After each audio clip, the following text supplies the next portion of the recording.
ಎಬ್ಬಿಸ್ತೀರಾ, ನಾವು ಆರಾಮಾಗಿರ್ತೀವಿ.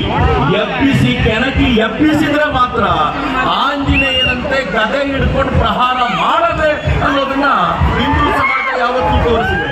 ಇವತ್ತು ನೆನ್ನೆ ಅಲ್ಲ ಬಿಟ್ರೆ, ಇವತ್ತು ನೆನ್ನೆ ಅಲ್ಲ, ಹಿಂದೂ ಸಮಾಜ ಉದ್ದಕ್ಕೂ ಕೂಡ ನಾವು ಯಾವಾಗಲೂ ಶಾಂತಿ ಪ್ರಿಯರು, ನಿಜವಾದ ಶಾಂತಿ ಪ್ರಿಯವಾಗಿರುವಂತ ಸಮಾಜ ಧರ್ಮ ಅಂತ ಯಾವ್ದಾದ್ರು ಇದ್ರೆ ಅದು ಹಿಂದೂ ಧರ್ಮ, ನಿಜವಾದ ಶಾಂತಿ ಪ್ರಿಯ ಸಮಾಜ. ಆದ್ರೆ ಯಾವಾಗ ತುರ್ಕರು ದಾಳಿ ಮಾಡಿದ್ರು, ಯಾವಾಗ ಅಫ್ಘನ್ರು ದಾಳಿ ಮಾಡಿದ್ರು, ಯಾವಾಗ ಮೊಘಲರು ದಾಳಿ ಮಾಡಿದ್ರು, ಆಗ ಮನೆಯಲ್ಲಿರುವಂತಹ ಹಿಂದೂ ಜಾಗೃತನಾದ ನಿರಂತರವಾಗಿ ಹೋರಾಟ ಮಾಡಿ ಮತ್ತೊಮ್ಮೆ ಹಿಂದೂ ರಾಷ್ಟ್ರವನ್ನ ಸ್ಥಾಪಿಸಿದ್ದಿದೆಯಲ್ಲ, ಅದು ಹಿಂದುವಿನ ಆಕ್ರೋಶದ ಕಾರಣಕ್ಕೆ. ಬಿಟ್ಟರೆ ಕರ್ನಾಟಕದಲ್ಲಿ ಕಳೆದ ಕೆಲವಾರು ದಿನಗಳಿಂದ ಏನಾಗಿದೆ? ಕರ್ನಾಟಕದಲ್ಲಿ ಕಳೆದ ಕೆಲವಾರು ದಿನಗಳಿಂದ ನಾನು ಯಾವುದೇ ಪಕ್ಷದ ಪರವಾಗಿ ವಿರೋಧವಾಗಿ ಮಾತನಾಡೋದಿಲ್ಲ, ಆದ್ರೆ ಎಲ್ಲರೂ ಪ್ರಜ್ಞಾವಂತರಿದ್ದೀವಿ. ಯಾವುದಾದ್ರೂ ಪಕ್ಷ ಅಧಿಕಾರಕ್ಕೆ ಬಂದಾಗ ನಮಗೆ ಮುಸಲ್ಮಾನರು ವೋಟ್ ಹಾಕಿದ್ರು, ಹೀಗಾಗಿ ಇದು ಮುಸಲ್ಮಾನರ ರಾಜ್ಯ, ಮುಸಲ್ಮಾನರು ಅಧಿಕಾರಕ್ಕೆ ತಂದಿರುವಂತ, ಆಡಳಿತಕ್ಕೆ ತಂದಿರುವಂತ ಪಕ್ಷ ಅಂತ ಯಾರಾದ್ರೂ ಹೇಳ್ಕೊಳ್ತಾರೇನ್ರಿ? ಆದ್ರೆ ಕರ್ನಾಟಕದಲ್ಲಿ ಮುಖ್ಯಮಂತ್ರಿಗಳು ಹೇಳಿದ್ರು, ಕರ್ನಾಟಕದಲ್ಲಿ ಗೃಹ ಸಚಿವರು ಹೇಳಿದ್ರು, ಕರ್ನಾಟಕದ ಪ್ರತಿಯೊಬ್ಬ ಸಚಿವರು ಹೇಳಿದ್ರು, ನಮಗೆ ವೋಟ್ ಹಾಕಿರೋದು ಮುಸಲ್ಮಾನರು, ಹೀಗಾಗಿ ಇದು ಮುಸಲ್ಮಾನರ ಸರ್ಕಾರ ಅಂತ. ಹೇಗೆ ಒಪ್ಕೊಳ್ತೀರಾ ಇದನ್ನ? ಇದನ್ನ ಡಾಕ್ಟರ್ ಬಾಬಾ ಸಾಹೇಬ್ ಅಂಬೇಡ್ಕರ್ ಈ ದೇಶಕ್ಕೆ ಸಂವಿಧಾನ ರಚನೆ ಮಾಡಿದಾಗ ಎಲ್ಲರಿಗೂ ಸೇರಿದ ರಾಷ್ಟ್ರವನ್ನಾಗಿ ಮಾಡಿದ್ರು. ಆದ್ರೆ ಮುಸಲ್ಮಾನರು ಅಧಿಕಾರಕ್ಕೆ ಬಂದಿರುವಂತ, ಆಡಳಿತಕ್ಕೆ ತಂದಿರುವಂತ ಸರ್ಕಾರ ಇದು ಅಂತ ಹೇಳಿದ್ರಲ್ಲ, ಆ ಕಾರಣಕ್ಕೆ ಮುಸಲ್ಮಾನರಿಗೆ ಒಪ್ಪಿಗೆ ಆಗಿರುವಂತ ಸಂಗತಿಯನ್ನ ಅವತ್ತಿನಿಂದ ಇವತ್ತಿನವರೆಗೂ ಮಾಡ್ಕೊಂಡು ಬರ್ತಿದ್ದೀರಿ. ಗಣೇಶೋತ್ಸವ ನಾವು ಇವತ್ತು ಶುರು ಮಾಡಿರೋದ ಮಿತ್ರ? ಗಣೇಶೋತ್ಸವ ಇವತ್ತಿಂದಲ್ಲ. ಈ ದೇಶದಲ್ಲಿ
ಇಟ್ಕೊಂಡು ಪ್ರಹಾರ ಮಾಡದೆ ಅನ್ನೋದನ್ನ ಹಿಂದೂ ಸಮಾಜ ಯಾವತ್ತೂ ತೋರಿಸಿದೆ.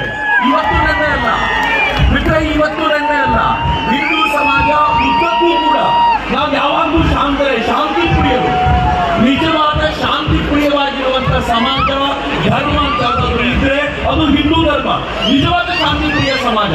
ಆದ್ರೆ ಯಾವಾಗ ತುರ್ಕರು ದಾಳಿ ಮಾಡಿದ್ರು, ಯಾವಾಗ ಅಫ್ಘನ್ರು ದಾಳಿ ಮಾಡಿದ್ರು, ಯಾವಾಗ ಮೊಘಲರು ದಾಳಿ ಮಾಡಿದ್ರು, ಆಗ ಮನೆಯಲ್ಲಿರುವಂತಹ ಹಿಂದೂ ಜಾಗೃತನಾದ, ನಿರಂತರವಾಗಿ ಹೋರಾಟ ಮಾಡಿ ಮತ್ತೊಮ್ಮೆ ಹಿಂದೂ ರಾಷ್ಟ್ರವನ್ನ ಸ್ಥಾಪಿಸಿದ್ದಿದೆಯಲ್ಲ, ಅದು ಹಿಂದುವಿನ ಆಕ್ರೋಶದ ಕಾರಣಕ್ಕೆ. ಬಿಟ್ಟರೆ ಕರ್ನಾಟಕದಲ್ಲಿ ಕಳೆದ ಕೆಲವಾರು ದಿನಗಳಿಂದ ಏನಾಗಿದೆ, ಕರ್ನಾಟಕದಲ್ಲಿ ಕಳೆದ ಕೆಲವಾರು ದಿನಗಳಿಂದ ನಾನು ಯಾವುದೇ ಪಕ್ಷದ ಪರವಾಗಿ ವಿರೋಧವಾಗಿ ಮಾತನಾಡೋದಿಲ್ಲ, ಆದ್ರೆ ಎಲ್ಲರೂ ಪ್ರಜ್ಞಾವಂತರಿದ್ದೀವಿ. ಯಾವುದಾದ್ರೂ ಪಕ್ಷ ಅಧಿಕಾರಕ್ಕೆ ಬಂದಾಗ ನಮಗೆ ಮುಸಲ್ಮಾನರು ವೋಟ್ ಹಾಕಿದ್ರು, ಹೀಗಾಗಿ ಇದು ಮುಸಲ್ಮಾನರ ರಾಜ್ಯ, ಮುಸಲ್ಮಾನರು ಅಧಿಕಾರಕ್ಕೆ ತಂದಿರುವಂತ, ಆಡಳಿತಕ್ಕೆ ತಂದಿರುವಂತ ಪಕ್ಷ ಅಂತ ಯಾರಾದ್ರೂ ಹೇಳ್ಕೊಡ್ತಾರೇನ್ರಿ? ಆದ್ರೆ ಕರ್ನಾಟಕದಲ್ಲಿ ಮುಖ್ಯಮಂತ್ರಿಗಳು ಹೇಳಿದ್ರು, ಕರ್ನಾಟಕದಲ್ಲಿ ಗೃಹ ಸಚಿವರು ಹೇಳಿದ್ರು, ಕರ್ನಾಟಕದ ಪ್ರತಿಯೊಬ್ಬ ಸಚಿವರು ಹೇಳಿದ್ರು, ನಮಗೆ ವೋಟ್ ಹಾಕಿರೋದು ಮುಸಲ್ಮಾನರು, ಹೀಗಾಗಿ ಇದು ಮುಸಲ್ಮಾನರ ಸರ್ಕಾರ ಅಂತ. ಹೇಗೆ ಒಪ್ಕೊಳ್ತೀರಾ ಇದನ್ನ? ಡಾಕ್ಟರ್ ಬಾಬಾ ಸಾಹೇಬ್ ಅಂಬೇಡ್ಕರ್ ಈ ದೇಶಕ್ಕೆ ಸಂವಿಧಾನ ರಚನೆ ಮಾಡಿದಾಗ ಎಲ್ಲರಿಗೂ ಸೇರಿದ ರಾಷ್ಟ್ರವನ್ನಾಗಿ ಮಾಡಿದ್ರು. ಆದ್ರೆ ಮುಸಲ್ಮಾನರು ಅಧಿಕಾರಕ್ಕೆ ಬಂದಿರುವಂತ, ಆಡಳಿತಕ್ಕೆ ತಂದಿರುವಂತ ಸರ್ಕಾರ ಇದು ಅಂತ ಹೇಳಿದ್ರಲ್ಲ, ಆ ಕಾರಣಕ್ಕೆ ಮುಸಲ್ಮಾನರಿಗೆ ಒಪ್ಪಿಗೆ ಆಗಿರುವಂತ ಸಂಗತಿಯನ್ನ ಅವತ್ತಿನಿಂದ ಇವತ್ತಿನವರೆಗೂ ಮಾಡ್ಕೊಂಡು ಬರ್ತಿದ್ದೀರಿ. ಗಣೇಶೋತ್ಸವ ನಾವು ಇವತ್ತು ಶುರು ಮಾಡಿರೋದ? ಮಿತ್ರ, ಗಣೇಶೋತ್ಸವ ಇವತ್ತಿಂದಲ್ಲ, ಈ ದೇಶದಲ್ಲಿ